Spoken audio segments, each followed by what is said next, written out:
Welcome to tonight's class, a celebration of Tara's new book, Trusting the Gold.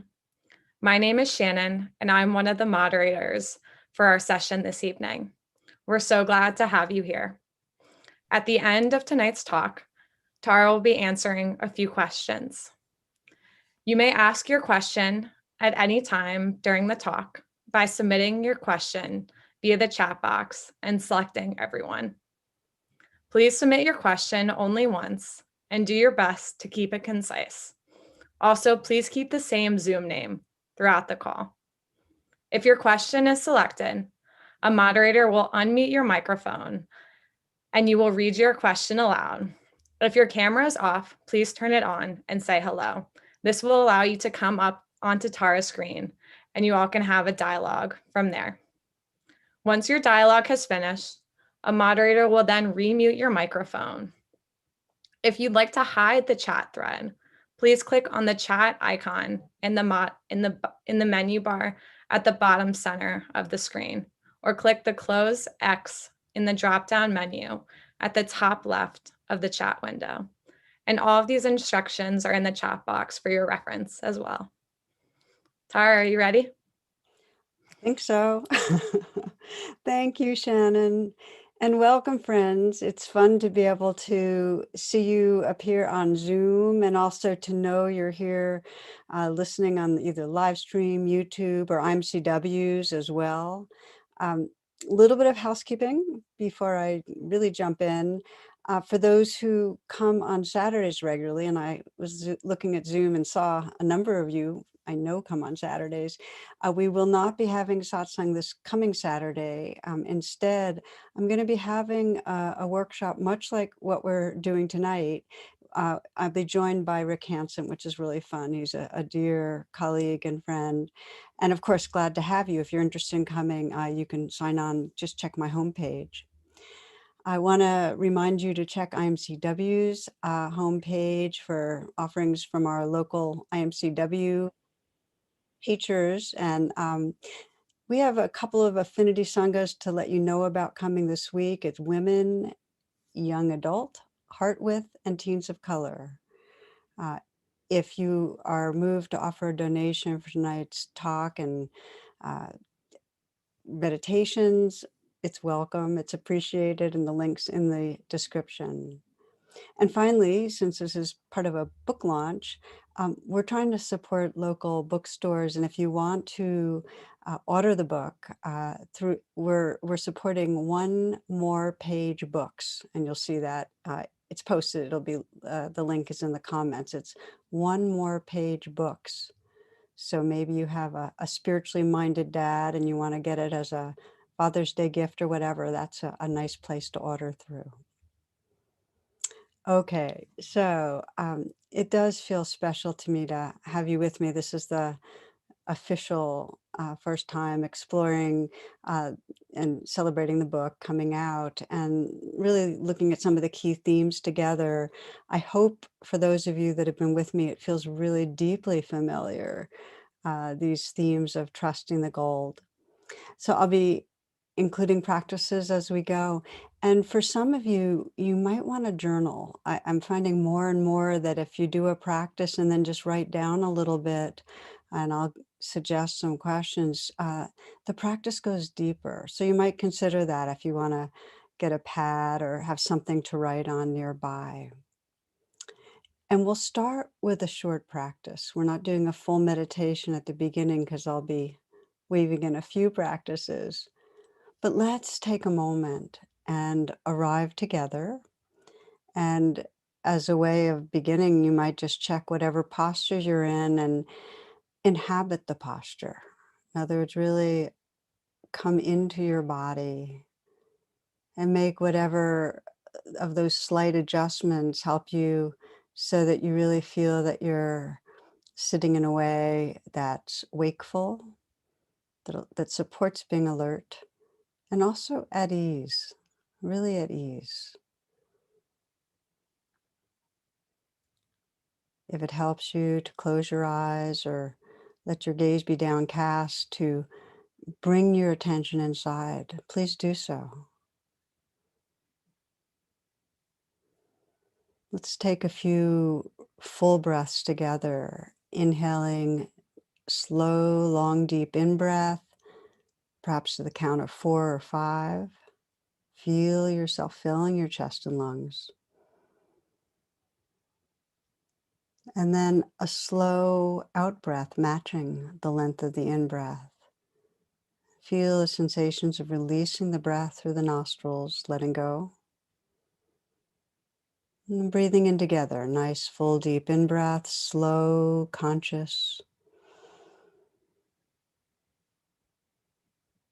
And then that out-breath where you're releasing in a smooth, even way, letting go, letting go. One more time, inhaling deeply. And that slow out breath, relaxing, releasing outwardly, letting go. And then as your breath resumes in its natural rhythm, notice you can be witness to the breath, observe it. And notice the quality of presence that can emerge even in just a few moments when we're intentional.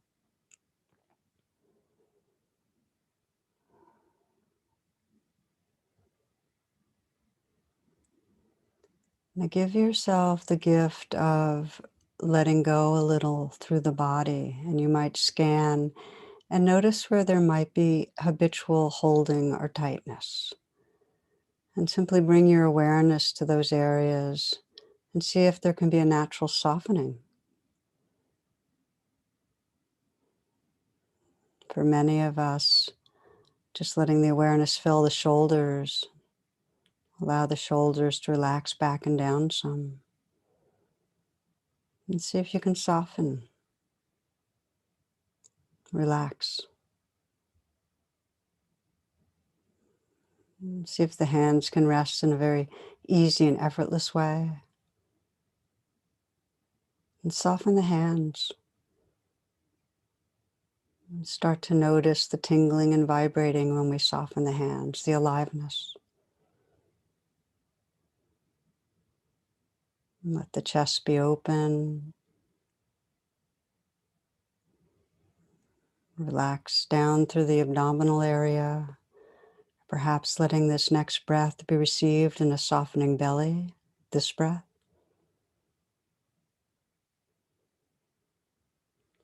And this one.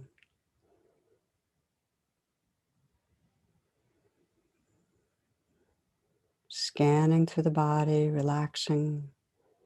Beginning to sense the body as a field of sensation.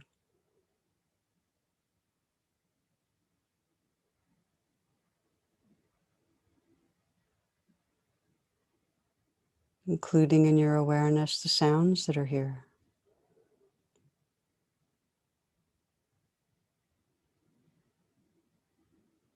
So in the stillness, there's a listening to and feeling life, moment to moment, breath by breath.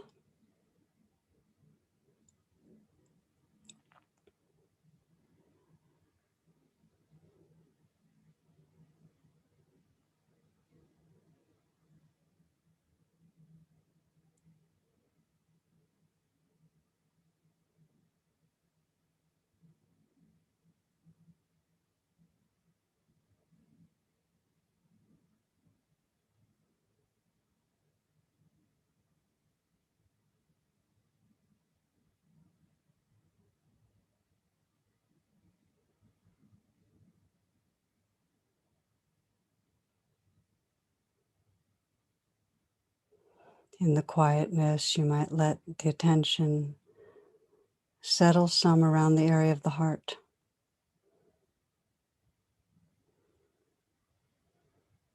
Become aware of the state of the heart right now.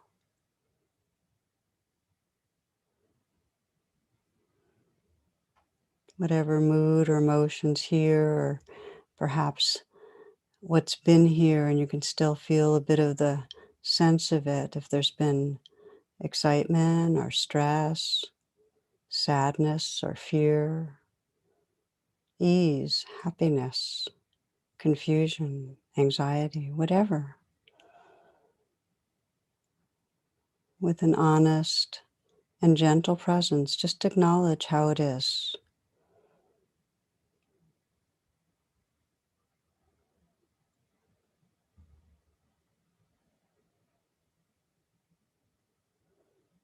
And take a moment to offer yourself whatever blessing, whatever kindness, whatever wish you feel most will serve in this moment.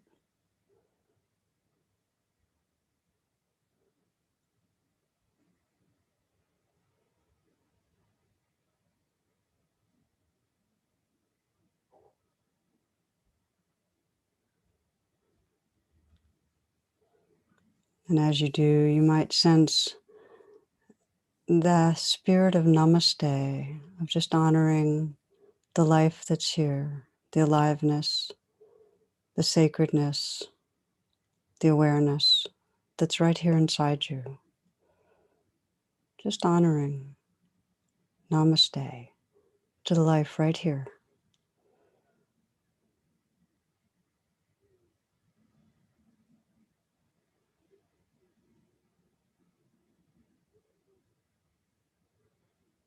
And you might sense in your heart space all the others that have gathered, that are here, and all our friends and relations, and really spreading it out to all beings. Just sensing your namaste to the life, to the awareness, to the essential tenderness in all beings. Namaste.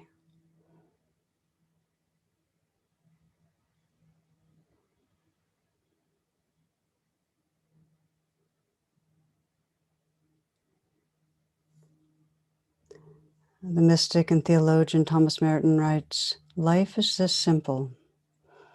We're living in a world that is absolutely transparent, and the divine is shining through it all the time. This is not just a nice story or fable. It is true." You might sense, what would your life be like if you really paused and could see that sacredness shining through yourself, others, animals, trees, plants, the same sentience and aliveness.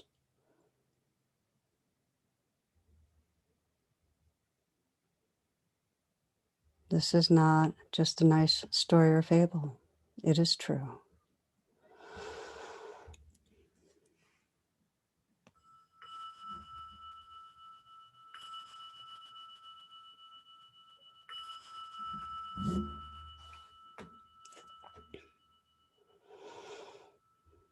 Okay, so opening your eyes, coming back.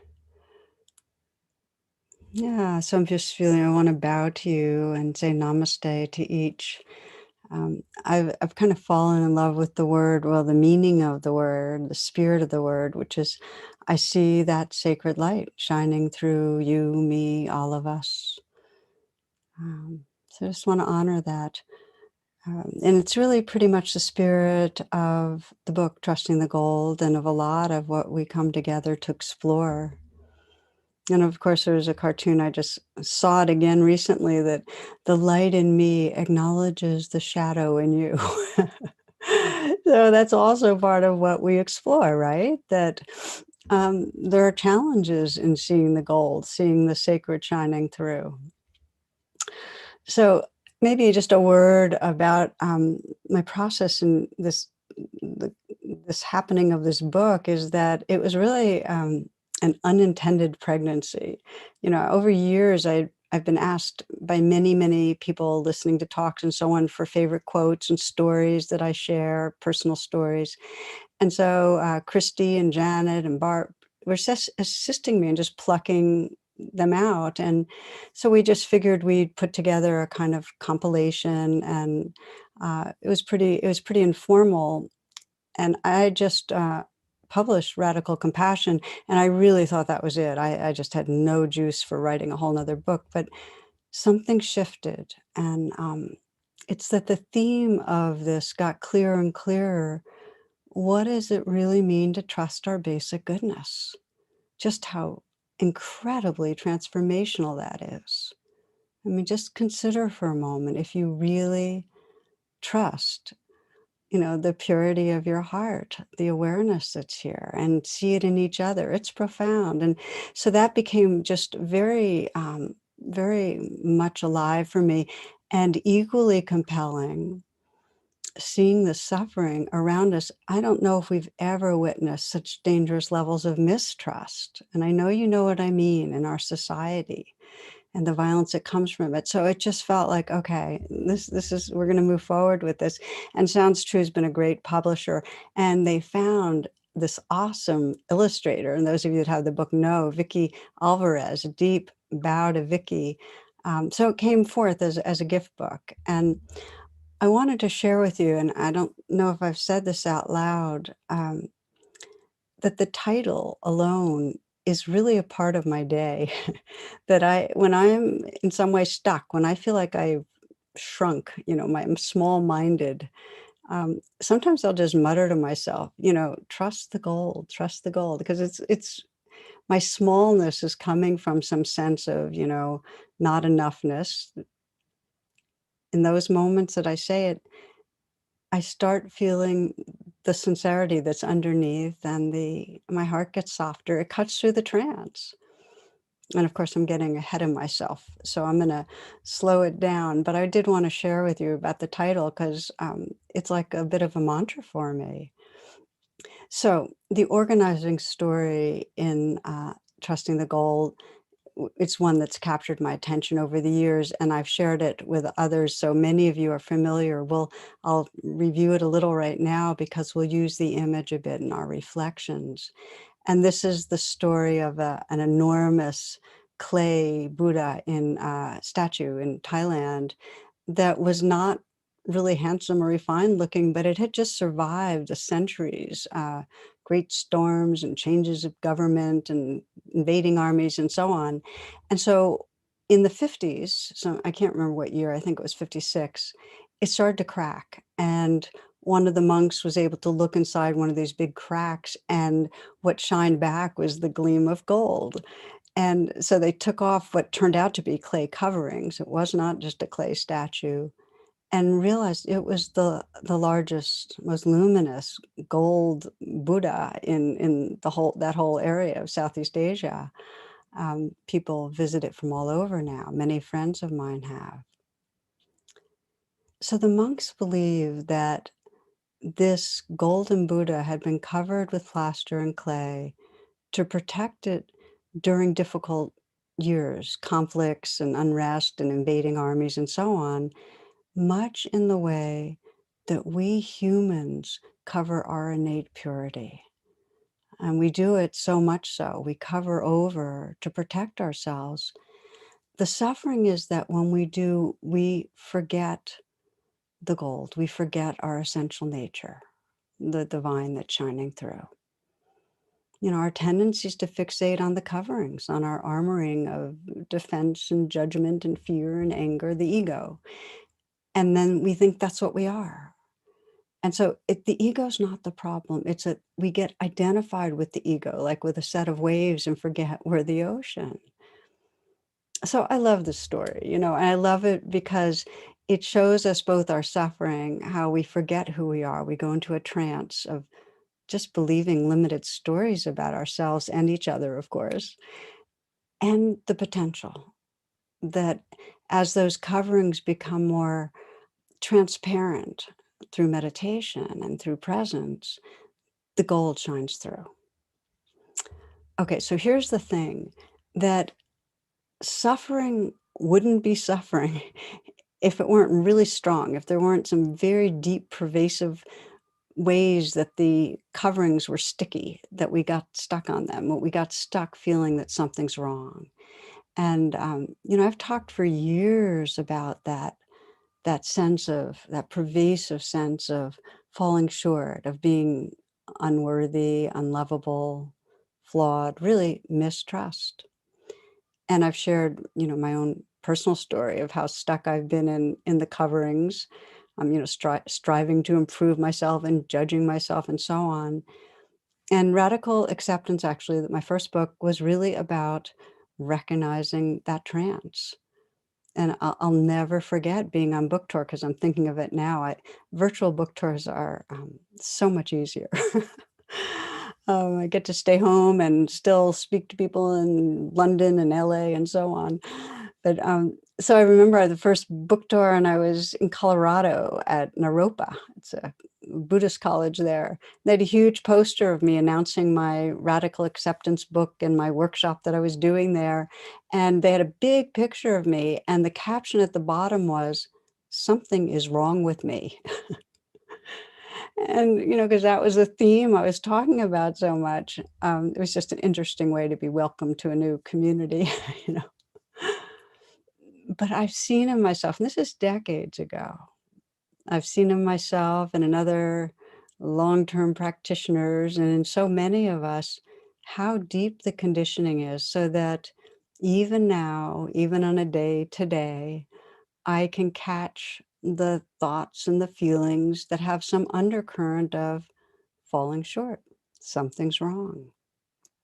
Forgetting the gold. I would say one description of spiritual life is we still forget, we still remember, forget. There's less lag time. We catch ourselves faster, which saves precious moments, of course. Okay, so the shift from believing limiting stories about ourselves and others to trusting the gold really is the shift to freedom. It's the shift to true happiness. And the question I get over and over again is through the decades is, how come the mistrust is so pervasive? How come so many of us feel unlovable or unworthy or like we're falling short? And so just to speak for a little bit about the grounds of mistrust. And you might reflect as I speak, just to your own life, just sensing the forces that might have shaped for you that kind of prison where you get caught in not okay, or you get caught in being fixated on others not being okay. So the ground level of mistrust is really in our universal psychobiology. It's built in because every organism emerges with a perception of being separate, and then it organizes around self-defense. So the primal mood of the separate self is fear. In other words, if you're moving through life and you have some sense of I'm separate and others are out there, there's going to be fear that something can go wrong. Because when we don't feel connected, we feel fearful. And our survival brains, all creatures have this, have a negativity bias. In other words, our attention fixates on what can go wrong. And that means that every creature you encounter, the next person, tree, dog, squirrel, frog, they have the equipment that's alerting them to threats. And that's primo. And so with humans, because we have so much, these sophisticated cognition and we're self-aware, we go from something's wrong or something's going to go wrong to I'm wrong. Something's wrong with me, or you're wrong. Something's wrong with you. In other words, we have attribution. I hope that makes sense, because that's a really important piece, that we're all rigged to sense that fear around what's around the corner, something's going to go wrong. But with humans, it tends to land on ourselves and others. We feel flawed. And you can see this basic sense of flawedness or badness in our Western creation mythology. It's like blatant, we got kicked out of Eden. We were impure. There, I ran across recently a cartoon from way, way back. A monk is in a monastery and he's writing affirmations. He's writing the same thing over 100 times.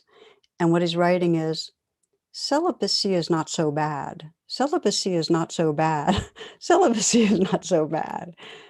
And here we are, we come from our creation myth saying we're impure and we've got to watch out. Okay, so building on that, in our individual lives, our degree of mistrust of ourselves will depend on how our caregivers attuned to and met our basic needs: to be understood, to be loved, to be taken care of, to be safe. So if these needs were not met, there's a sense of severed belonging, like the world's a undependable, untrustworthy place. And then as we grow, it's because of me. Something's wrong with me. And you see it again and again in children that were sexually abused, that even though it was, an adult abusing them, there's a deep, deep belief that I'm flawed. It happened because something is wrong with me. It's very sad that that's the way our minds go, but that's how it is. So through our childhood, caregivers communicated the conditions we needed to meet to be accepted and loved. And of course, there were some parents that are more unconditionally loving, but many of us had standards we had to meet.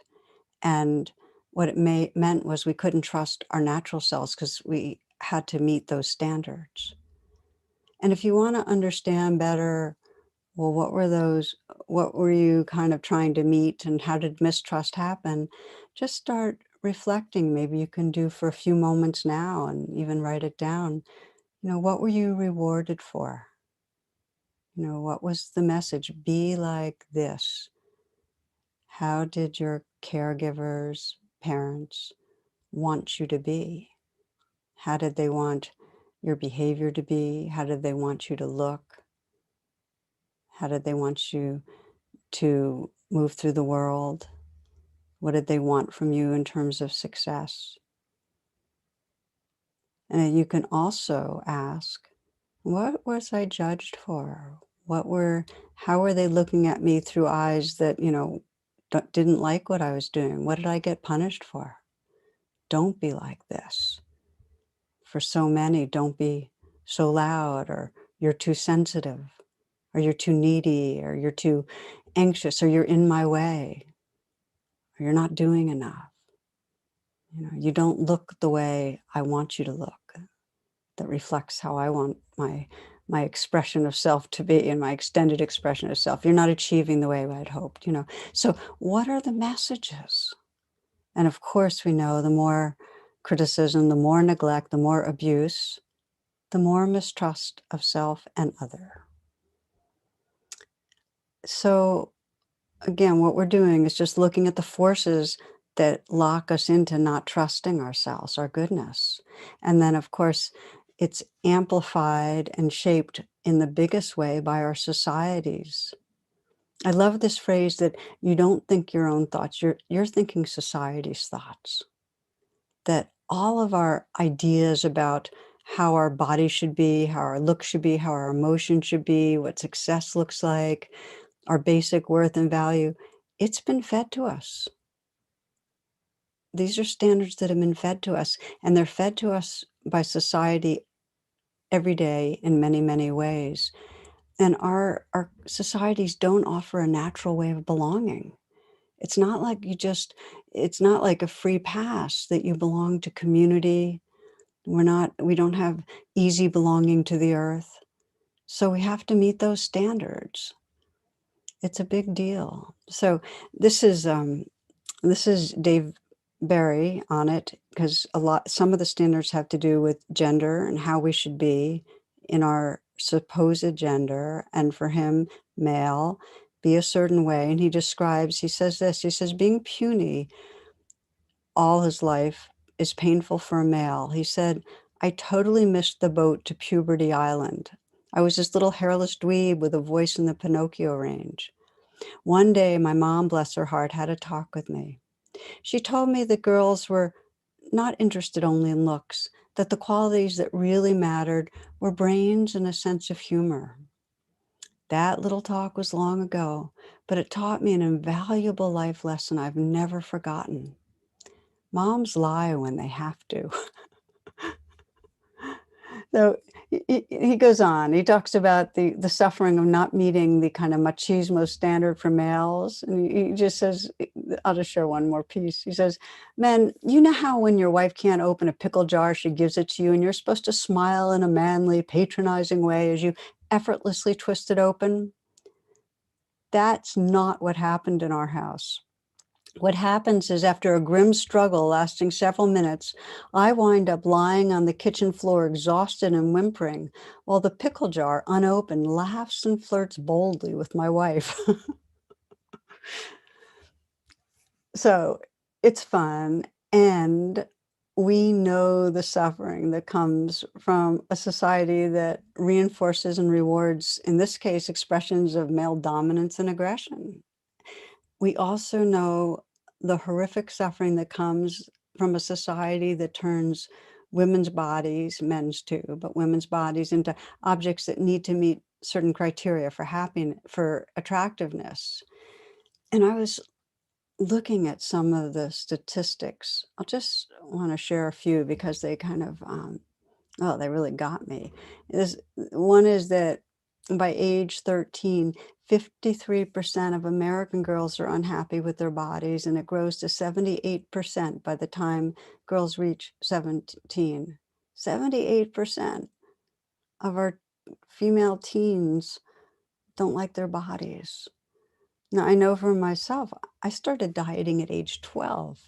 Twiggy was the rage. And I remember drinking strawberry carnation slender breakfast drinks. And I just read in these statistics, another one, a survey of ages 9 to 10 now, 40% are trying to lose weight. Of our 9 to 10-year-olds, there's huge suffering around body shame. We're talking about mistrust and not liking who we are, and how the society shapes that in such a painful way. And then, of course, it shapes it with intelligence. I so often think about, we have these rigid standards. Children are supposed to have this left brain intelligence. And, I feel such a sense of sorrow at the numbers of bright, creative young people that just have a different kind of intelligence, but go through our schools feeling they're flawed. They're not smart. And, because a different kind of intelligence is being rewarded.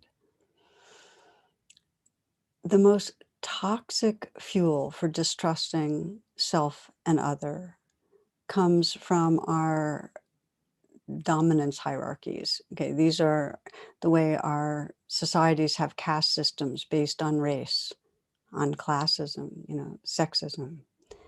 And these caste systems, these hierarchies separate us, and you cannot see the gold when you feel different. When you feel above or below, you can't see the gold. And the message of inferiority, when, that for the non-dominant populations and endangerment, it creates a mistrust of self and a mistrust of the world. And it also creates separation insecurity for the higher ranked, because then they're driven to maintain their position. And that's what we're watching with the violence of white supremacy right now. You have to terrorize Blacks to keep them down, is the notion. So here we are, and it's probably the most polarized times I can imagine, that, at least in my lifetime. And fear disconnects us from the heart. We're unable to see the intrinsic value in fellow beings when we really disagree, and when we're so polarized. There's mistrust and fear on all sides.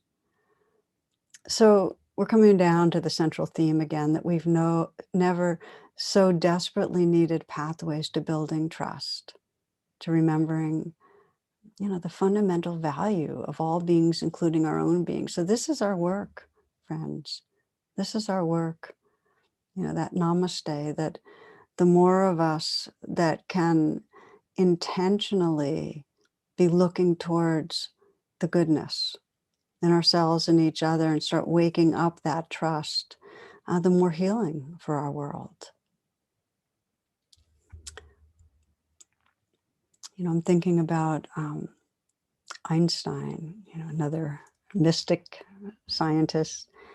And one of the questions, one of his statements that they made that I come back to over and over again is that he said that I think the most important question facing humanity is the universe a friendly place? This is the first and most basic question people must answer for themselves. Many of you know this quote. So powerful. Einstein believed there's a fundamental benevolence in our universe.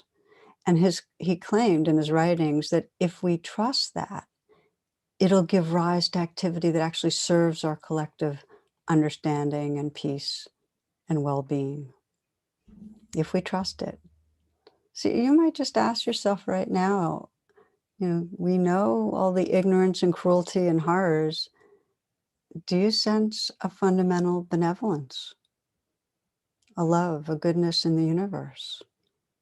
Underneath, a gold that can permeate the coverings, but sometimes gets shadowed by them. You can think on that. I remember I was giving a talk on this very question, and this was the first time I think I brought it up. It was during a time when my mother was living with my husband and me, and she'd drive back and forth to class with me on Wednesday night and be there. And, I'd give a talk, and then on the way home, we'd discuss it. So I was talking about this, how in many spiritual traditions and in my own experience, there is a basic goodness that lives through all of us. And that meditation helps us contact it and trust it, even when it's covered over. The gold is here, So this is what I was talking about. So on the ride home, my mom was a Barnard student, a philosophy major, and she really loved challenging me.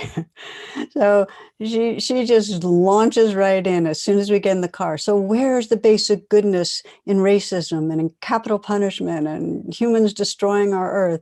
What makes goodness more basic than badness? That was her question. And maybe some of you are wondering that.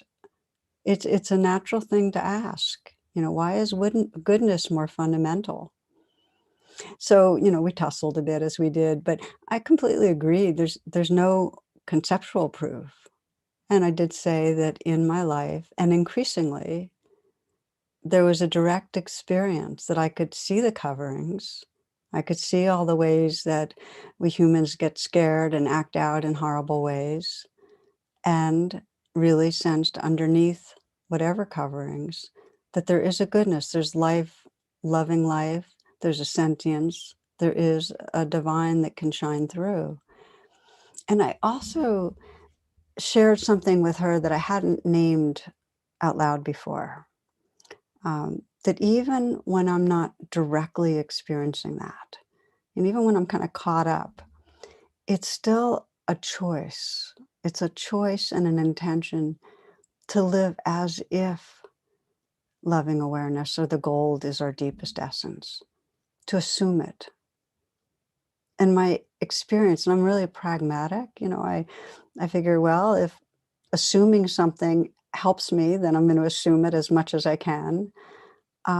Turning towards that, assuming it, looking towards the goodness. It ends up feeling like a homecoming. Like then it actually calls it forth. And I do feel then that kind of resonance, like this really is true. So I shared that with her, that even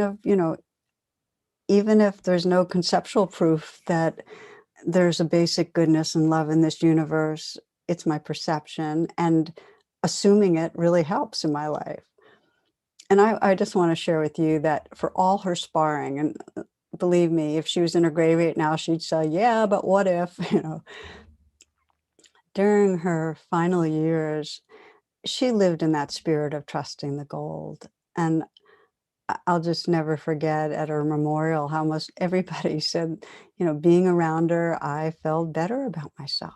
Her listening and her acceptance and kindness, it helped other people trust their goodness, which was something that was actually true throughout her life, but it became even more kind of purified as she got older. So she was living as if too.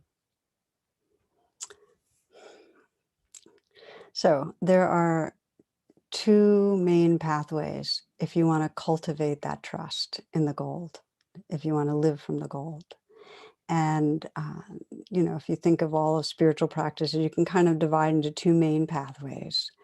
And one of the pathways is just bringing a compassionate presence to exactly what's here right now, whatever's here.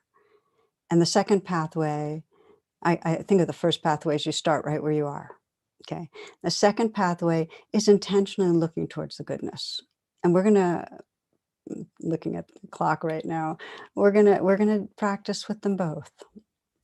So we'll start with the first one, and that is we start where we are. So wherever, let's say right now in your life, you feel what's between me and really trusting my own goodness, or what's between me and being able to trust and see this person's goodness, that's where we start. And there's several parts of the mythology of the Buddha that are really very profound in terms of their psychological and deep spiritual healing potential. And one of them, many of you are familiar with, is the story of how the Buddha had these repeated encounters with the god Mara. And Mara was the god of the shadow energies. Mara was the god of, greed and hatred and delusion and fear, all the places where we're caught in our coverings and reactive. So when the Buddha would be teaching, sometimes he'd be in a field outside a village and people would have gathered and he'd be teaching and Mara would start skirting around the edges of the field.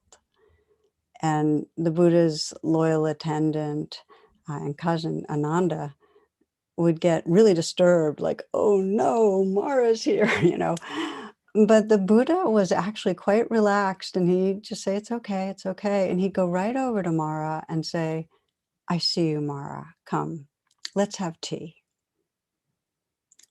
Come, let's have tea. So this is, Thich Nhat Hanh actually popularized this. And this expresses the first pathway. We start right where we are with Mara appearing, all the doubts and fears and reactivities that make us not trust ourselves. We just start there. And seeing Mara is the wing of mindfulness. I see you, I see this. In rain, it's recognizing and allowing, okay, this is here. And then let's have tea. We investigate and we nurture, we befriend, tend and befriend.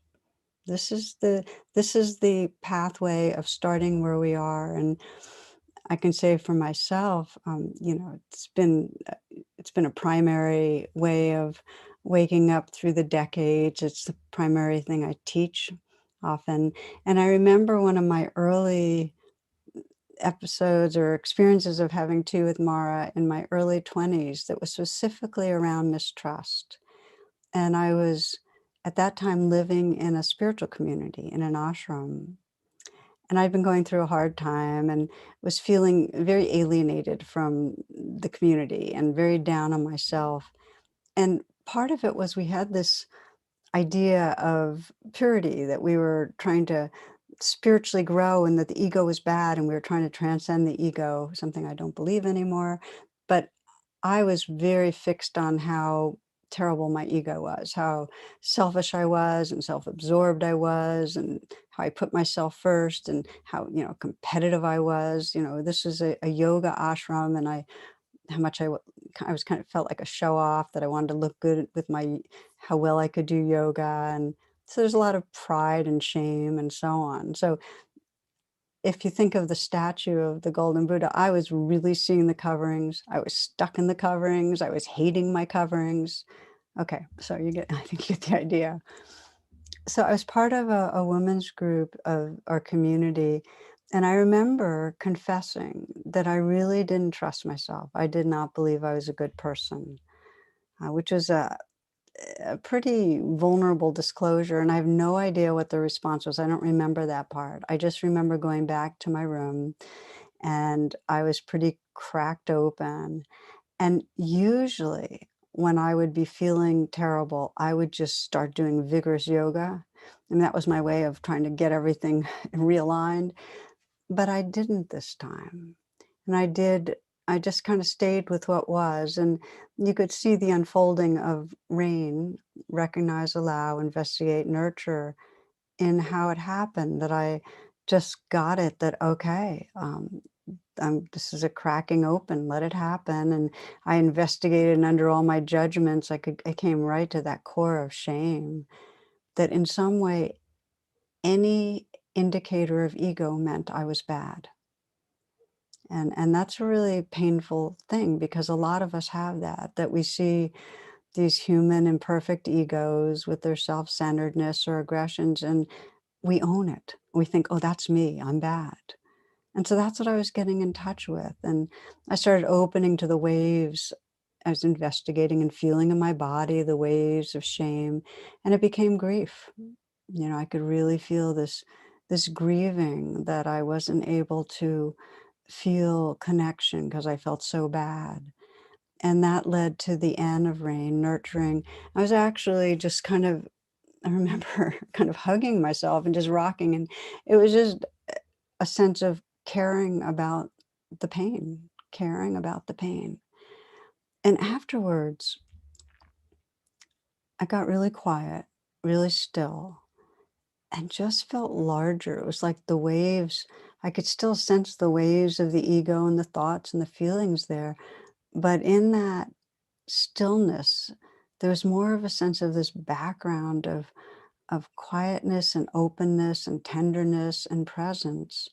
What you might say, I could sense the ocean, and really sense that this was more the truth of who I was than any of those changing egoic expressions. And this is the point, that when we start right where we are and we stay present, we feel the waves, but we open back to the ocean. We remember the gold. We remember more the who we really are. And then there's room for the changing waves.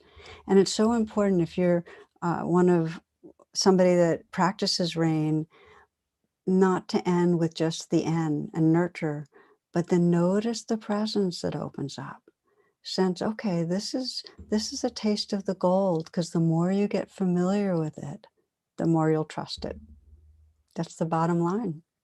The more you get a taste of that presence and tenderness, that's more homecoming and truth than any story you ever said about yourself or told about yourself.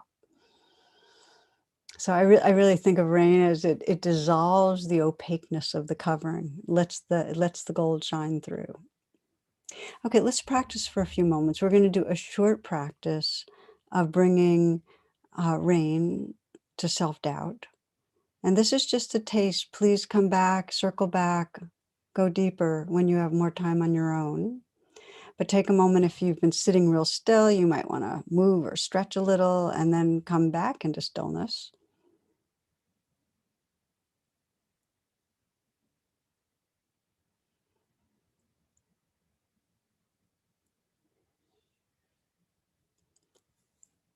And when you settle again, using the breath to collect your attention, so you bring yourself right here in your body. Just feel this breathing body.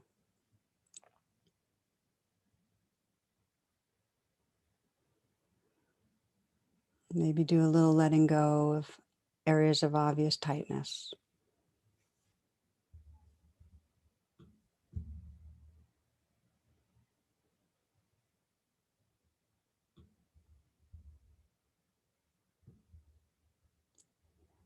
And you might scan a bit through your life and sense, that inquiry of, well, what's between me and really trusting my goodness.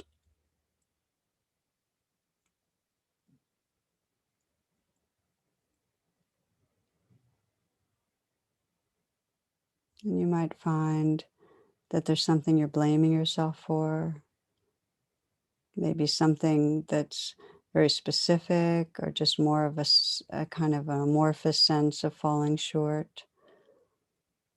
Maybe something going on in a relationship right now that brings up mistrust or self-doubt or self-aversion, something at work, something as parent, maybe something to do with your health, maybe something to do with addiction, whatever it is. And know that there's no right thing to pick right now. You're just practicing a little. You're practicing starting where you are with what's right here to awaken to the gold. So choose something, choose some place where some situation where you end up being down on yourself, mistrusting yourself, being caught in the covering. Small.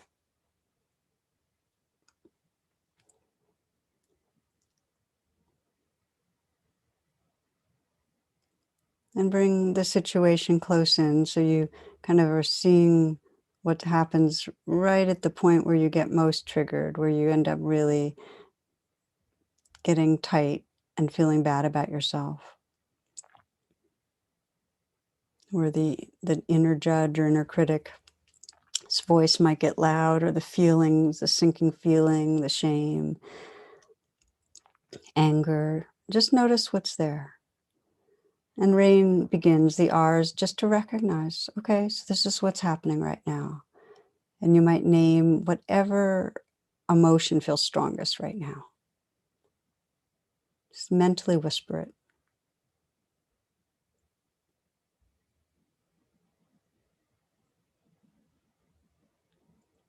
The A's allow, just let it be there.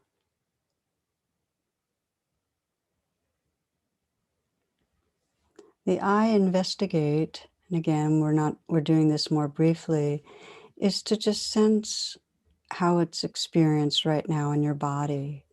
But you might start by just saying, well, what am I believing about myself? Just so you kind of bring into awareness the belief itself. Maybe there's a core belief. I'm failing, I'm unlovable, I'm not doing things right, I should be doing more, something's not okay.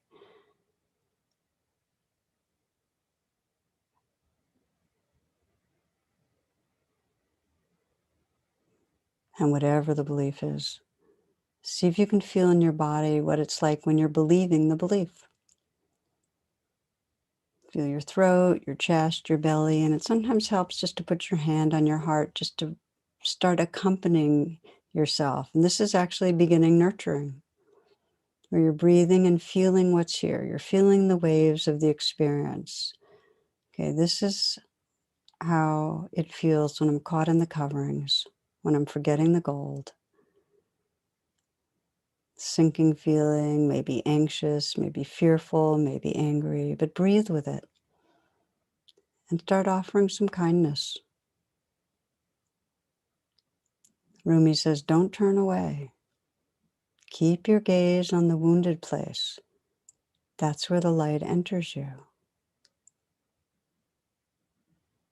So bring the attention to the wounded place, the place that feels in some way you're not enough. And let your intention be to bathe that place with care. Just imagine the light of the universe is shining through you, is bathing you with care. That your own future self that knows, that's wise, your awake heart is holding you with care. Or that somebody you trust and love their energy is holding you. But let love in. And there may be a message from your high self, from your future self, from wisdom, from the benevolence in the universe, a message. And just sense what you can send to yourself.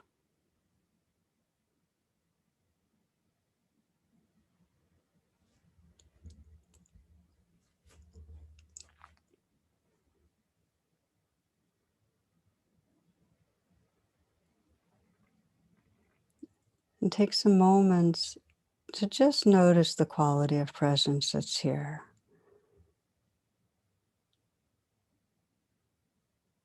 You might sense if you can taste more of the gold, more of that awareness, that tenderness that's bigger than any of the stories.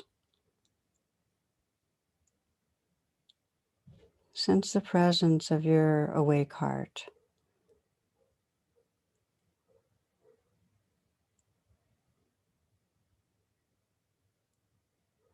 And if you'd like to journal for a moment, you just, from your own high self, just send a message. Just write down something. What does it mean for me to trust the gold? How does the gold express through this body mind? Let your future self or high self remind you of the gold.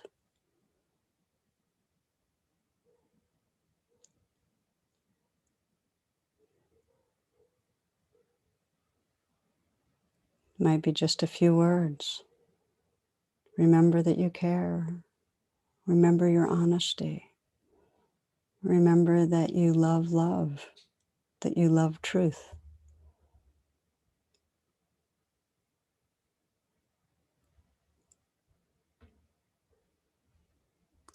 So we're talking right now about the pathways to cultivating the gold. The second pathway is where we intentionally turn toward the gold. And just to say, most of you, are familiar and understand our negativity bias does keep us from paying attention to goodness in ourselves and in each other. I often think of that young girl I've shared in that art class where she's immersed in her drawing and the teacher asks her, well, what are you drawing? And she says, well, I'm drawing God. And the teacher says, no one knows what God looks like. And without looking up, the little girl says, they will in a moment. And I think of that so often that we get caught in the coverings and we think that the divine is some distant being or experience or whatever, when it's always right here. So to begin to remember, in addition to starting right where we are, to shift the attention, to counter the negativity bias, we need to, on purpose, look towards goodness, which means we give love, we look towards receiving love, we pay attention to gratitude. My friend Rick Hansen calls this positive neuroplasticity. It starts training our, neural pathways towards remembering the gold.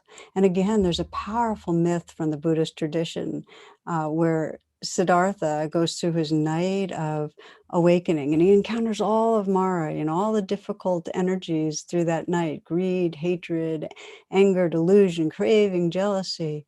And he meets them all, starts right where he is. He meets them with mindfulness and compassion. Well, as the morning star rises, Mara threw out his final biggest shadow challenge, which was doubt, this mistrust that we have of ourselves. That was Siddhartha's biggest challenge. So if you feel like you get caught in mistrust, you're in good company. And when that happened, his response, he didn't start right where he was. He turned towards love. He turned towards belonging. He called on the earth goddess, which is the kind of whole net of living beings, that it's what he really belonged to affirm his goodness, to affirm his worthiness. And it's so interesting that this is the second pathway, and the Buddha had to use it. He had to touch the ground and call on the earth goddess. He had to purposely turn towards the good in order to wake up. And he assumed that that goodness was there, that it was possible. This is me acting like loving awareness is accessible. If we reach out, we'll find it's there. But we have to practice reaching out. We have to practice touching the ground. So the heart practices, loving kindness practices, whether we're offering ourselves blessings or seeing the goodness in ourselves on purpose or seeing the goodness in each other, those are the trainings in positive neuroplasticity, where we literally reflect, what am I grateful for? Or what do I appreciate about myself? Or what do I appreciate about you? It's so important, so necessary. Um, Daniel Bayliss says, you are but a collection of atoms working together in temporary harmony before being dispersed back into the universe, your true belonging. Your earthly task is to help those atoms radiate. Imagine the simplicity. You need not achieve anything but a gentle glow. Let's just for a moment. This is one of those very short metta practices. Just for a moment. Again, let the attention go inward. And if it helps to kind of move your body around a little and adjust, but then come into stillness.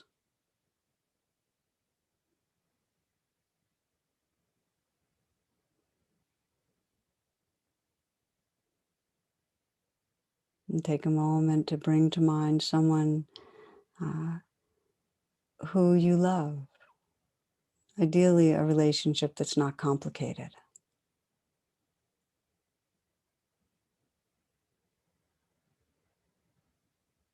And it could be a dog. It doesn't have to be a human, but someone that you love. And sense the qualities that you love. Intelligence, humor, kindness, vitality. But mostly picture that being loving you.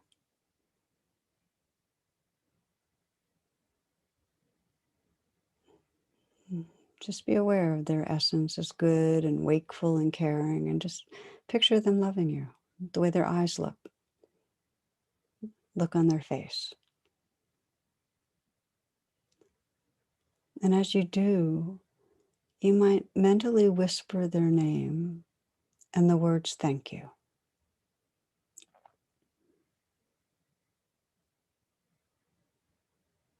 And say thank you again. And maybe again. And as you do, you might start feeling the tenderness of your own heart. And sense this is some of the taste of goodness in yourself. So bring attention to your own being, to this heart that wants to love and be loved, this mind that wants to wake up and know truth. And sense what it is you most deeply care about, your deep aspiration, what you really want this life to be about.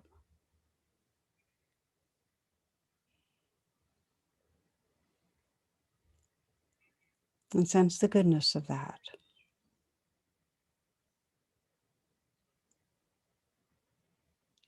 And if it's hard to really sense your own goodness, look through the eyes of your future self, that what you're waking up to be at your current self, or look through the eyes of someone you trust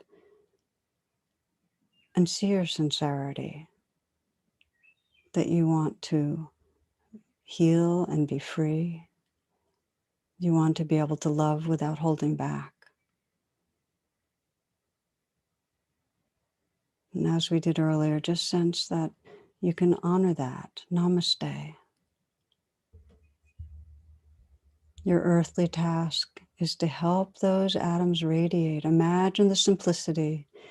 You need not achieve anything but gently glow.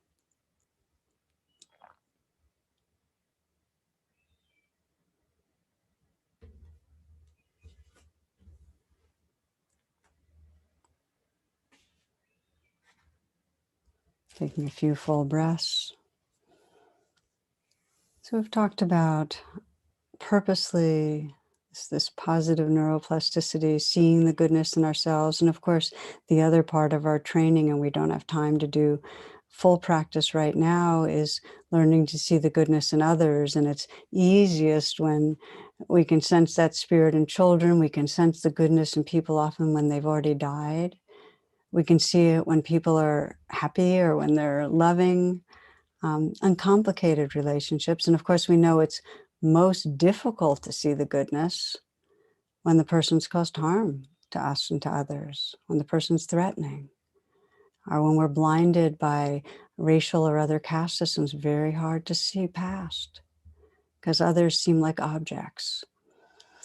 But the challenge in remembering goodness, and really the training, is not just when others are behaving in hurtful ways or our cultural biases and blindnesses.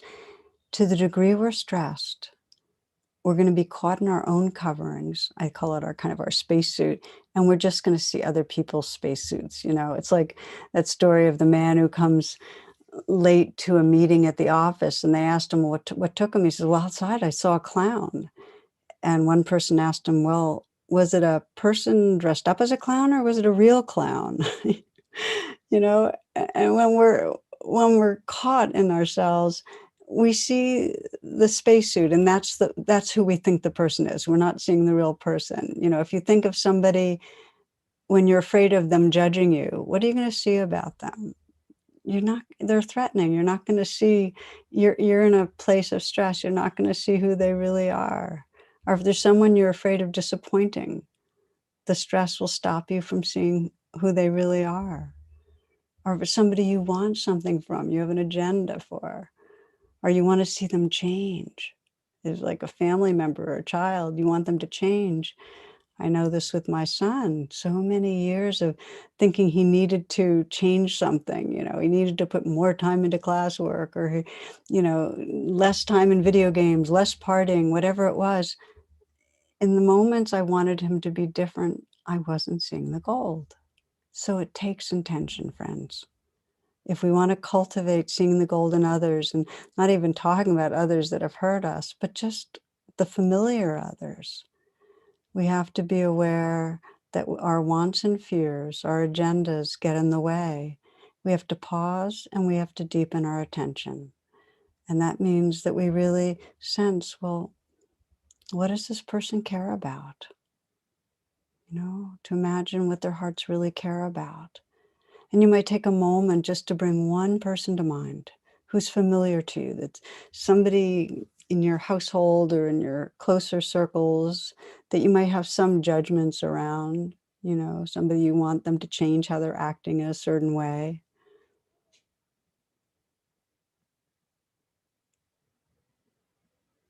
Bringing them to mind.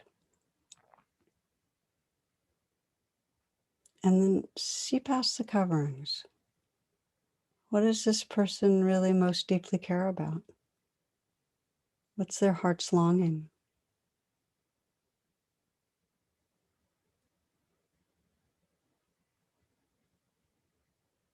What do they look like when they're happy, when they really feel loved, when they feel fully alive? Just sense their goodness.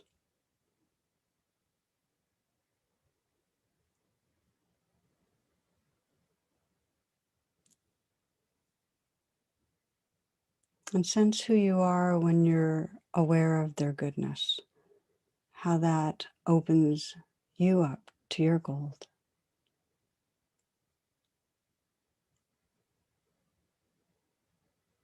And sense the energy it creates in the field when you're seeing their gold. Anthony DeMello says, it's a sobering thought that the finest act of love you can perform is not an act of service, but an act of contemplation, of seeing.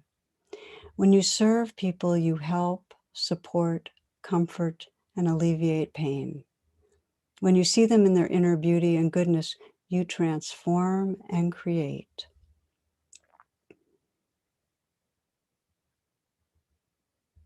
So if you want to journal at all, who am I when I'm seeing the gold in another? What would life be like when I'm trusting and seeing the gold in others?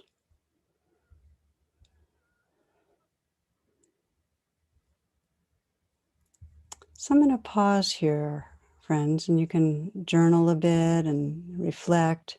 But I'd like to open now to some questions. We're going to take about 25 minutes for questions. We're going to go over a little bit tonight, later than we sometimes do on these. But I really want to hear from you and know what you're thinking about. And so, Shannon, you've probably collected some questions by now. You might begin with the first one. Yes, we have. And just a gentle reminder that you can still submit questions by clicking on the chat box and selecting everyone. But with that, we'll get started with our first question. This question comes from Michelle. And Michelle asks, how might we challenge our inner critic and practice greater self-love and acceptance during times of uncertainty, such as the last year and a half? Messages that we should or must be effectively navigating, engaging during times of global crisis, political upheaval, racism, and police brutality, and more. And Michelle, whenever you're ready, if you could please just say hello, you'll show up on Tara's screen. Hi, Tara. I'm Michelle. It's great to meet you. I've been interacting and re-interacting with so much of your information. It's been really helpful. So just want to express gratitude, intentional gratitude to you because it's been helpful for me. Thank you. I'm really glad to have you on and to hear your question too. Yeah. Yeah. So you're asking about really how to work with the inner critic, and you described a little bit of, what has come up over the last while. And I think a lot of people's inner critics have been charged up a lot. And so if you had to say, like, what is one of the most challenging, attacks or assaults from the inner critic that's difficult to work with, what would you say it is for you?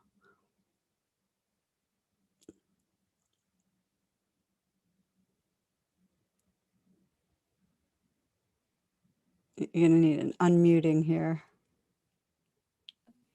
There you go. Give me an error message. I think it's so I work as a early career professional, a therapist, and I think it's this this criticism or message that I need to make up for everything that my clients are going through right now. I need to be the different, the better, the good, that can make up for things like racism that they're experiencing. If they're dealing with unsupportive family, if they're LGBT, that I need to be that perfect corrective experience. And then any signs of negativity bias, then I feel like I've just negated any work that we've done. So I think I'm sitting with a lot of that in my clinical work right now.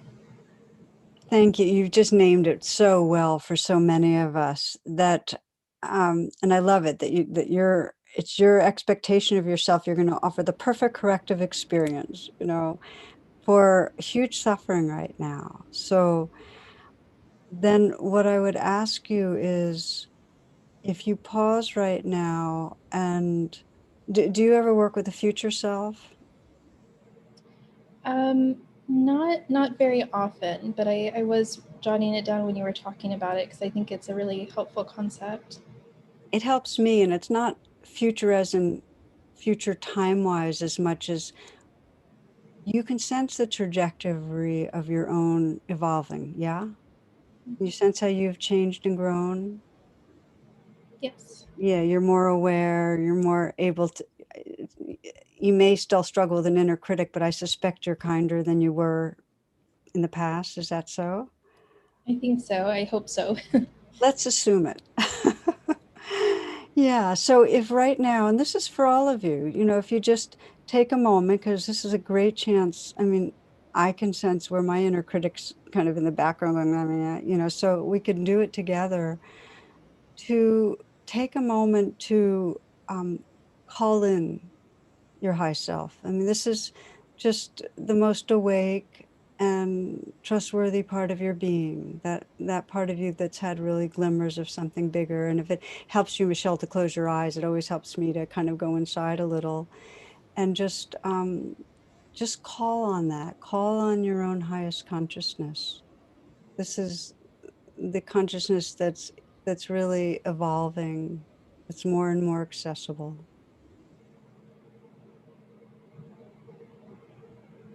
And just say, please be here. You know, just if it helps you to imagine a wisdom or a love that's larger in the universe, just kind of shining through, really illuminating your mind, your heart.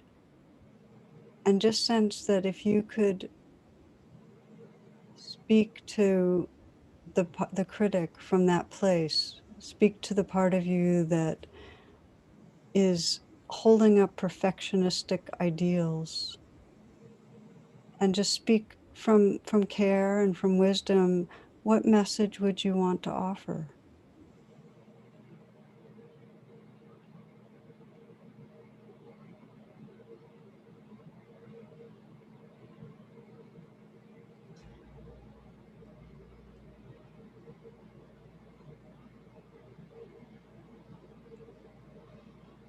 I think what comes to mind is trusting in the goodness and the okayness of myself, which is there's a part of me that wants to believe that, and there's that critic that's fighting with that. But that is what kind of comes to mind of that goodness and that okayness.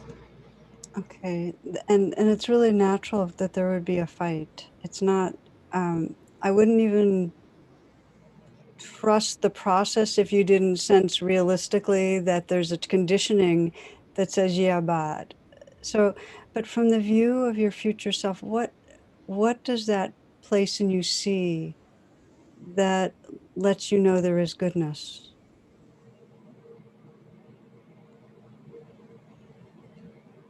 What do you see about yourself? I think the intentionality to connect authentically with other people, and see past their struggles to their true selves as much as I'm able to, and connect with that version that maybe other people aren't able to see or willing to see, and trusting in that ability to do that. Perfect. So this is your place. Okay. So I want to slow it down, because remember that that is your aspiration. That you have, it's very powerful. It's really the aspiration that we've been talking about all night, which is your aspiration is to help people to trust their goodness, to meet them authentically. And really, it's not, you can't fix them, but what you can do is invite them to begin to trust that too in themselves. And the more you trust in you, the more it's going to convey. The best therapists I've ever seen, they don't do so much fixing. They help people believe in themselves. And in fact, the more fixing people do, it doesn't help people believe in themselves. They just think that the therapist is a wonder worker. Do you know what I mean? You're striving towards perfection will not bring the healing for people. It might make you look better to them, but it's not the authentic healing. The authentic healing is if you and I can look at each other and actually see each other's goodness and believe in it. And that means we have to actually trust that our own purity is there. How's that sit for you? It really helps, because I think that's something I'm grappling with, is the trying to fix and correct things that are outside of both persons' control, and trying to sit with that and see the value of the goodness and the authenticity, and feeling like that can be enough during times like these. So I appreciate hearing that a lot. That's the fire, by the way, sitting in the fire when you know you can't control it and you desperately want to make things better, but just having the trust that the way things get better is to really support the presence that can be there for the other person to unfold what's there. That's a more authentic path. So bless you, dear. You sound like a really wonderful healer to me. Thank you. That means a lot. I appreciate it. Yeah, yeah. All right. Be well, Michelle.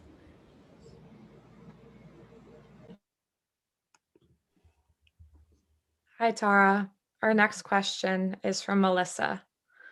Melissa writes, after the loss of a loved one, how can I reconnect with the gold when I feel as if nothing matters anymore? Grief is covering the gold, and it's difficult to see beyond that to anything or anyone good right now.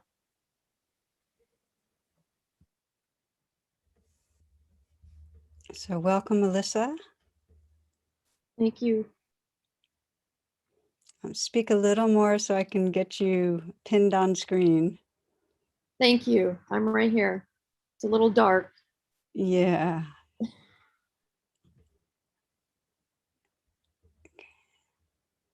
I think you need to keep speaking.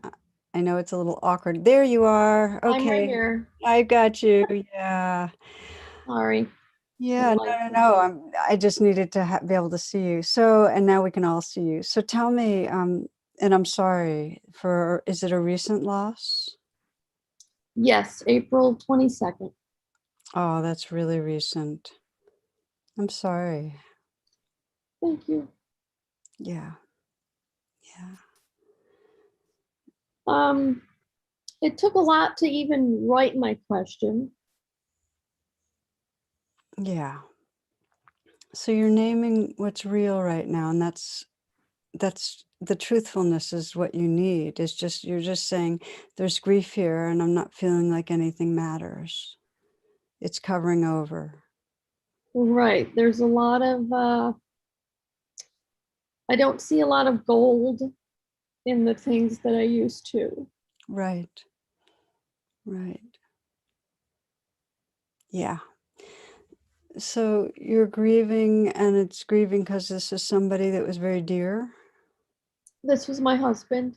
Yeah. You're together for a long time?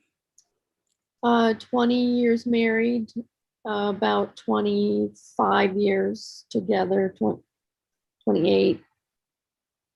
Yeah. And you miss him a whole lot, I mean, day by day? Oh, yes. We have a teenage son uh, who just graduated high school and is starting college. And um, when I saw your book was coming out, I think I pre-ordered it several months ago before my husband passed away, but um, he had been ill for quite a while and had cancer and got pneumonia. And I know that my grief is very fresh. And I have people telling me that it will get better. But it's very difficult to see any gold anywhere with anyone. Right. Right. No, I hear you, and I'm not sure that this is the time to be seeing the gold. I think this is the time, how I said, that the first path is start right where you are. And that doesn't necessarily mean that you do a rain practice and in 20 minutes you come to the gold. It means you just have to stay with what is. And it may not be until 8 months from now that you still are grieving, and but you're sensing embedded in the grief. The reason you're grieving is because there's been love, which is precious, and that it's worth grieving because it was worth loving. And something in you, it's not that the grief will go away, it will never go away. I mean, we grieve. I can feel right now grief in me for losses, but there's love in there. You have a heart that had the capacity to really love a being, to cherish. And that's the gold. And the grief is the natural expression of how it's not just humans, because other creatures grieve. What happens when we lose what we love? We grieve. And And there's an honorableness to just knowing you loved and lost something. And eventually, what's possible with grief is that what you loved, you'll no longer have access to in any sort of physical form, but there is some timelessness. You'll just sense that the love's still there. It doesn't matter that he's gone, you can still love. And that's where the gold starts becoming more palpable again. But you're not there yet. So stay where you are and honor it. I think it's helpful to know, like you said, the gold is the love, and it hasn't gone anywhere. It can't go anywhere, Melissa. You know, the bodies come and go. The love is timeless. And that's a refuge. That just to know that it's not going to take away the depth of the sorrow, but it'll give you some refuge. And what you'll find is that the grief right now, the painful feelings are stronger. The sweetness of the love will be more accessible. It'll kind of rise up more over time, but you just need to live out the grief, honor it. It's just part of the way these organisms process loss. I think it's helpful to have someone give permission to grieve as long as I need to grieve. That's exactly it. And you know, you have the sensitivity and intelligence and heart to just be in this process. It's very, very natural. So I feel like you're living your path. Thank you. With honor. Yeah. Thank you for having this talk open for people. I get company. Thank you, dear. Thank you. With you. Many blessings and take good care. Thank you. Yeah. Tara, do we have time for one more question? Yeah, please. Yeah. This is a question from Lisa. Lisa asks, "Hi, Tara. There are times where my higher self is present, and the joy, peace, confidence, and compassion I feel is amazing. But it seems like in a blink of an eye, I find myself in trance and can stay stuck in that self-doubt, unworthiness, spiral for sometimes hours or even days. I journal and meditate daily and work on my thoughts, feelings, and actions daily as well. Those dark times are so painful, but when I am trusting my goal, it is so beautiful that I want it to stay. It just seems so fleeting compared to the darkness. Will I be able to tap into that easier and keep it longer over time? If so, how can I do that?" Hi, Tara. Wow. Hi, Lisa. That's a juicy one. Yeah. Yeah, well, you know it resonates. Yeah. I think if we did a hand raise, we'd all be going, uh-huh. So what I'm hearing from you is, like with the Golden Buddha, you know the suffering and you know the possibility, and you've tasted it, and you just don't want to be caught and forgetting and caught in the coverings for so long. Right. And sometimes I know I'm there. I have tools,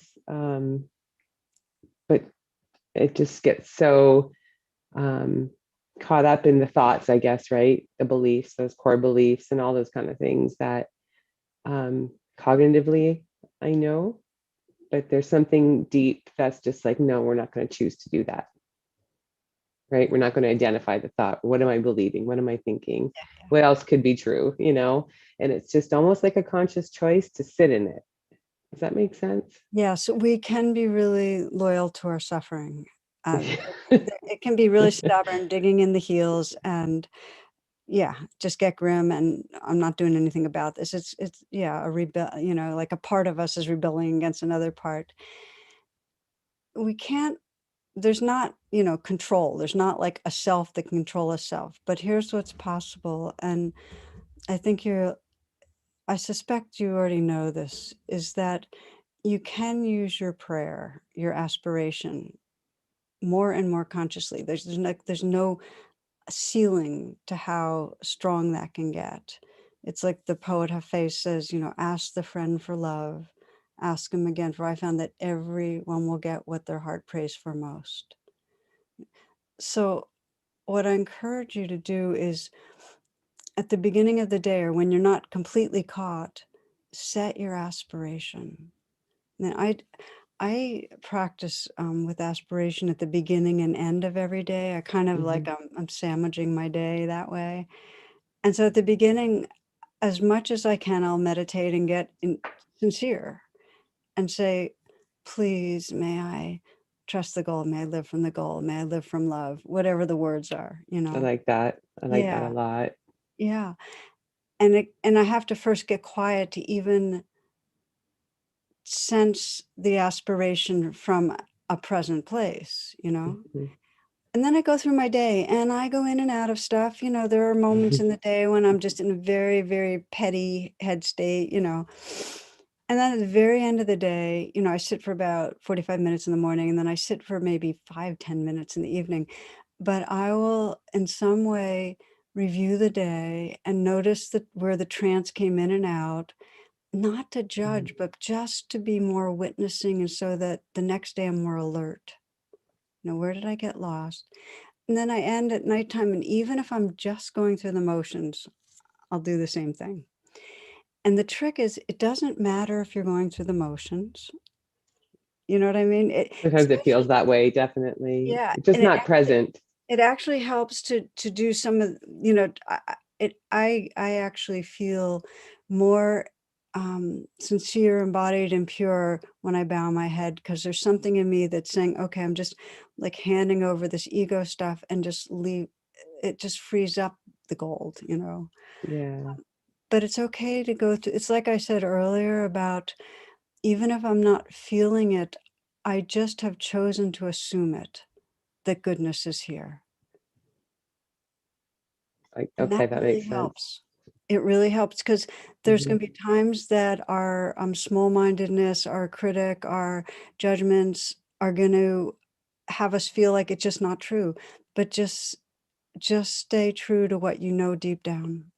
Just So keep choosing to believe, right? Even if it doesn't fully resonate exactly. at Just the choose. time, it just choose. Okay. Yep. Just it's like Einstein's thing. Just decide. Decide there's benevolence. Okay. That totally makes sense. And I do work on that. I'm choosing to think this instead of, Yeah. Yeah. this. Because all it does is your choice will then help your nervous system get a little more relaxed. And then the real truth will shine through, as it won't even be conceptual. You just are the gold. You have returned to your Okay. natural state. Thoughts are just a skillful means to help align you. Okay. Totally makes sense. Thank you so much. Trust it. You're on a really good track. Even the way you ask the question, let me know, Lisa, that there's no turning back for you. You're on the path. Mm-mm. You are dedicated to waking up. It'll happen. Yeah. Yeah. Thank you. Yeah. Thank you. That's wonderful. Blessings, dear. Thank you. Thanks, Tara. Yeah. Okay. Oh my gosh, it's really lovely to hear from you and to be with you all. And we're going to do a little bit of a closing practice together. And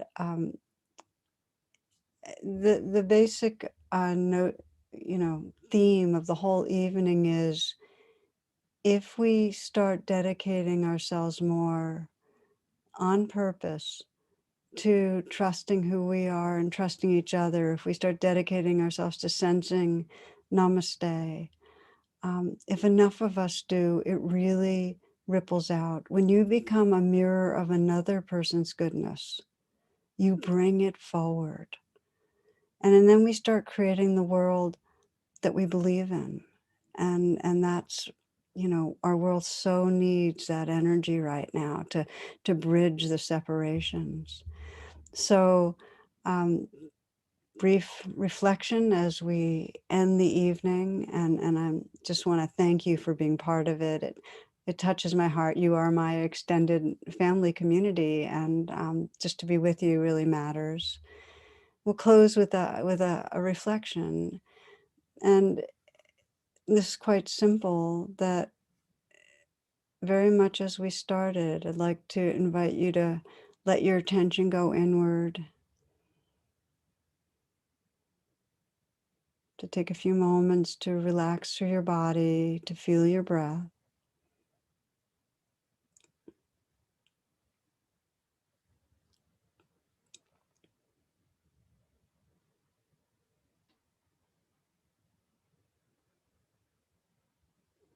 To take a moment to put your hand on your own heart and just send some reminder of what you see and appreciate in your own being.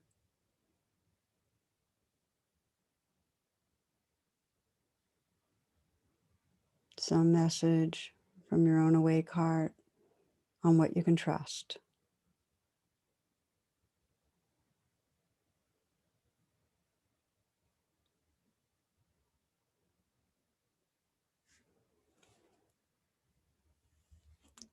And then to bring to mind someone that you see regularly, that you care about in your circles of people.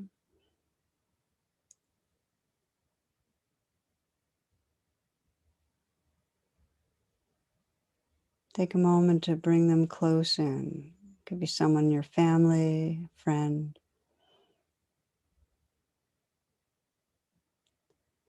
And take a moment to sense that being's goodness. You're sensing their aspiration, what their heart cares about.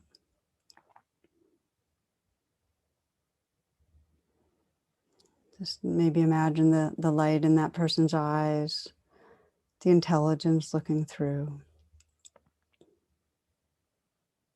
What that person is like when they're loving is freed up,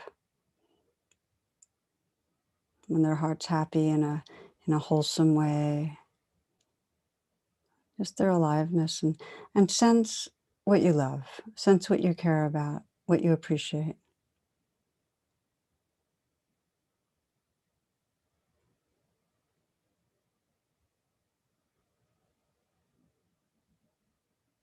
And imagine telling them.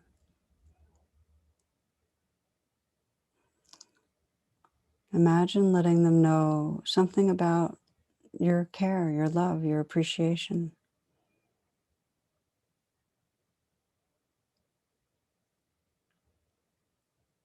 And notice what its effect is.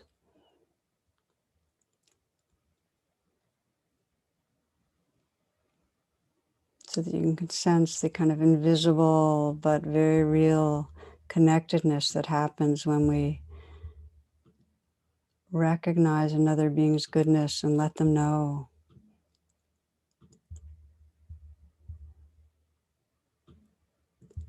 And for those of you on Zoom, you might go onto gallery view and just scan and choose to stop somewhere randomly. Maybe somebody that looks very different from yourself. And take some moments to reflect on the goodness in that being. Those of you that aren't on Zoom, to bring to mind someone else. It's such a powerful practice. Somebody else in your circles. So for all of us, we're looking either at somebody live or we're bringing to mind someone, and we're really sensing that being, that their heart longs to love and be loved, that they want to know truth, they want to live fully. And sense their goodness, their innate, what Merton calls their secret beauty, the divine that's shining through them. And just sense that you are right now letting them know you're being a mirror. I see your goodness. I see your beauty. I see your soul shining through. And just imagine the impact. And feel the invisible connections getting charged, feeling them alive.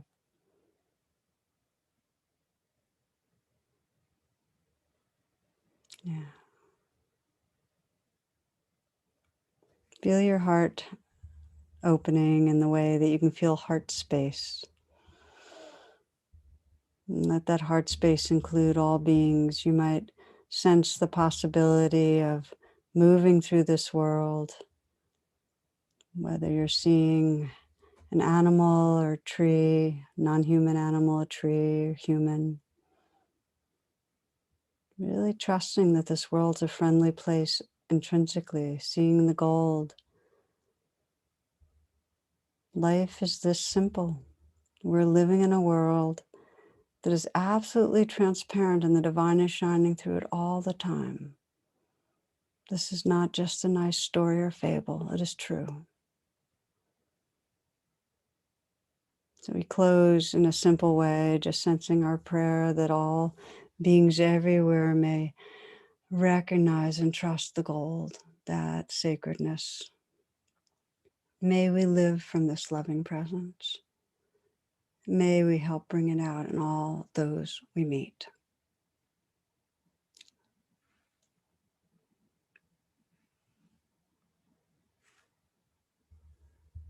A deep bow, namaste to each of you. Thank you so much for being part of it, and many blessings. May you live from the gold and enjoy these lives, these blessings. Thank you.